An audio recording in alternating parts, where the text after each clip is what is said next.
نبی رحمت علیہ الصلوۃ والسلام نے فرمایا دو منہ جس شخص کے ہوتے ہیں وہ لعنتی ہوتا ہے۔ دو منہ، یا رسول اللہ دو منہ کس کے ہوتے ہیں؟ فرمایا ایک کے پاس جاتا ہے تو کہتا ہے تیرا ہوں، پلٹ کے دوسرے کے پاس آتا ہے تو اسے کہتا ہے میں تیرا ہوں۔ سب کا بنا رہتا ہے۔ کچھ لوگوں کو شوق ہے سارے مجھے اچھا کہیں۔ کیوں تجھے سارے اچھا کہیں بھائی؟ وجہ بالکل نہیں کہنا چاہیے، بالکل نہیں۔ اگر سارے لوگ رب رسول کے بارے میں معاذ اللہ درست نہیں ہے، بڑے کافر نہیں پائے جاتے دنیا میں؟ اتنی بڑی ہستیوں پر جب دنیا کا اجتماع مکمل نہیں ہو سکا تو نے یہ کیسے دعویٰ کرنی سارے مجھے صحیح کہے؟ کیوں تو اس چکر میں ہے؟ ساروں کا صحیح کہنا ضروری نہیں، تیرا صحیح ہونا ضروری ہے۔ لوگوں کا تجھے صحیح سمجھنا ضروری، وہی تیرا صحیح، بولیے تیرا صحیح ہونا۔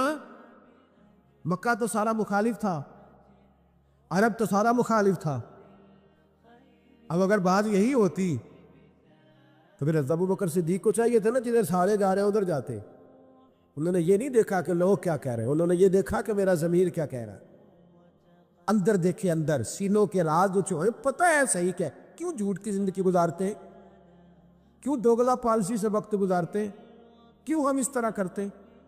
اندر دیکھے، اندر جھانکے، اندر گواہی دیتا ہے آپ کا کہ حق کیا ہے، سچ کیا ہے۔ اندر سے پوچھیں۔ میرے کریم محبوب علیہ الصلوۃ والسلام نے ارشاد فرمایا کہ اے آگ آل یاسر پر اسی طرح ٹھنڈی ہو جا جس طرح تو حضرت ابراہیم علیہ السلام پر ٹھنڈی ہو۔ میں کیسے عرض کروں، اتنی بڑی ہستیاں ہم نے چھپا لی، لوگوں سے ذکر ہی نہیں ہوتا، لوگ مطالعہ ہی نہیں کرتے، غور ہی نہیں کرتے۔ اتنا بڑا آدمی، اب میں اگلی بات کروں گا تو آپ حیران ہو جائیں گے۔ ساری دنیا کو جنت میں جانے کا شوق ہے نا، تو نبی کریم فرماتے ہیں جنت کو بھی شوق ہے کہ چار بندے کبھی آ جائیں نا۔ حضور کون سے؟ فرمایا ایک علی ابن ابی طالب، ایک سیدنا مقداد، ایک حضرت سلمان فارسی، اور چوتھے سیدنا عمار ابن یاسر۔ جنت کو شوق ہے کہ کبھی آ جائے نا۔ تردامنی پہ شیخ ہماری نہ جائیے، ہم دامن نچوڑ دیں تو فرشتے وضو کریں۔ اتنے بڑے لوگ کہ جنت کا شوق ہے، جنت کا۔ جنت کہتی ہے مالک ان کو بھیجنا۔ کیسے لوگ ہوں گے؟ حضرت خالد ابن ولید فرماتے ہیں کسی وجہ سے نا میری ناراضگی ہو گئی، حضرت عمار ابن یاسر کے ساتھ تلخ کلامی ہو گئی، میں نے ڈانٹ دیا۔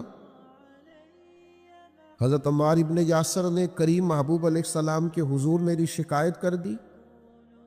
فرماتے ہیں میں حاضر بارگاہ ہوا، محبوب نے گردن مبارک جھکا رکھی تھی، جیسے ہی مجھے باریابی ہوئی سلام عرض کیا تو محبوب نے نگاہ اٹھائی، پوچھا نہیں۔ اس پوری روایت میں یہ نہیں ملے گا کہ حضور نے پوچھا ہو کہ بات کیا ہوئی تھی۔ نبی پاک نے فرمایا خالد ایک بات یاد رکھنا، جس نے میرے عمار سے بغض رکھا نا اسے اللہ کی دشمنی مول لینی پڑے گی۔